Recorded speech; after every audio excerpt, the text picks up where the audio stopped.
Welcome to the February 18th, 2021 video version of the Wagner Daily. My name is Rick Petticelli, and as usual, once a week, this video replaces the written commentary portion of our report. Hopefully, it serves as a nice change of pace, as well as offers some insight as to how we set up our charts, what time frames and indicators we use. On the left-hand side here, the chart is the daily with a 5, 10, and 20-day EMA, 50 SMA, and a 200 SMA. We also have a relative strength line versus the S&P 500, and of course volume and a 50-day moving average of volume. On the right, we have the weekly chart with the 10 and 40-week MAs. We also include a 200-week MA, again the RS line versus the S&P 500, and volume with a 10-week moving average of volume.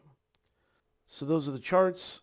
As usual, we're going to run through a few broad market averages, then cover open positions in the model portfolio, and finally we'll take a look at what's out there in terms of new setups. First up is the NASDAQ Composite, which reversed off the 20-day EMA. Currently has 3 days in a row of lower closes. So we'll just have to see if the 20-day EMA provides support. Possibly the price action needs another day or two of chop, and then we could possibly see this 5-day EMA begin to flatten out and the price action push back through the 5 EMA and begin to lift that moving average higher.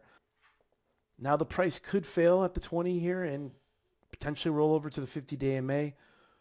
We don't have a crystal ball here, but we do know that in trading the trend is your friend until the end. So what that means to us is that so far the NASDAQ's been holding on to the 20-day EMA this entire rally.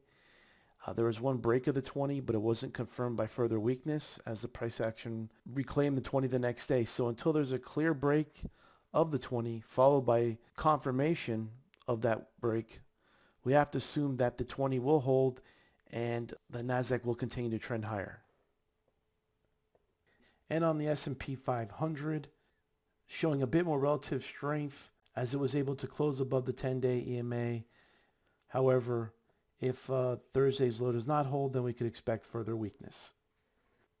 And while it's important to keep track of the main averages daily, we place much more emphasis on the price and volume action of leading stocks on our watch lists, be it stocks that have great earnings or sales growth, or stocks that have no earnings but have incredible relative strength rating from IBD of say 95 or higher.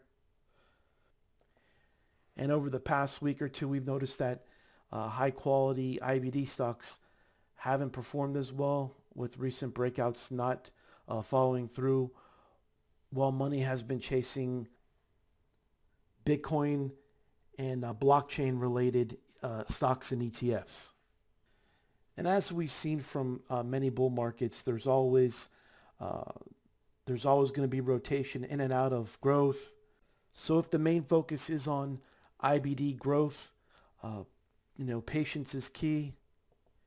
If you're running a system where you have maybe a significant amount of money in IBD growth, but you also like to swing trade high-flying stocks, there might be some more opportunities out there. We'll take a look at a few of them towards the end of this video when we cover potential new setups.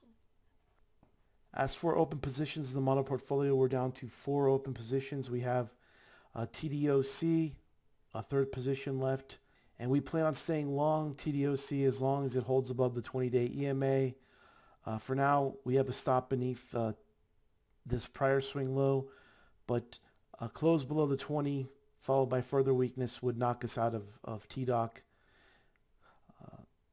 However, if we're still long by 224, which is earnings, we plan to hold through earnings with a third position.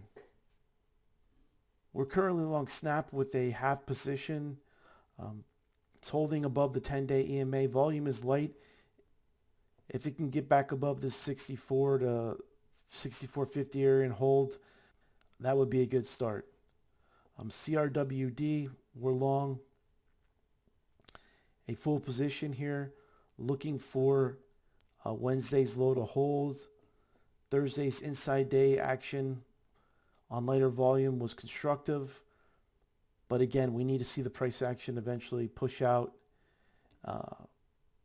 and move through 244, 245 area, and then set a new high down the road.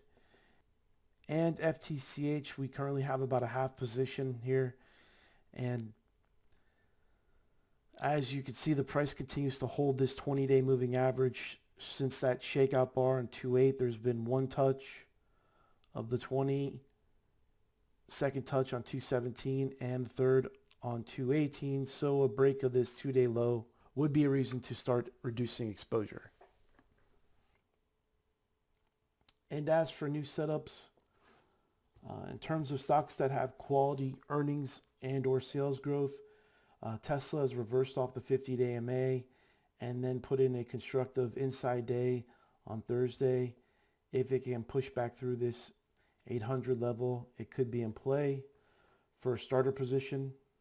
And the reason why we like Tesla so much is that it did move up about 80-90% here. What was the move off of the... Well, the move off the 10-week moving average to the high here was about 120% or so in 7 weeks. So that is an explosive move, especially for such a big fixed stock. The pullback off the highs is less than 20%. So this is a high tight flag pattern, which is very explosive. And it's something we don't want to miss once it gets going. If looking to build a position in Tesla, I think the first entry would be over the reversal bar high from 217.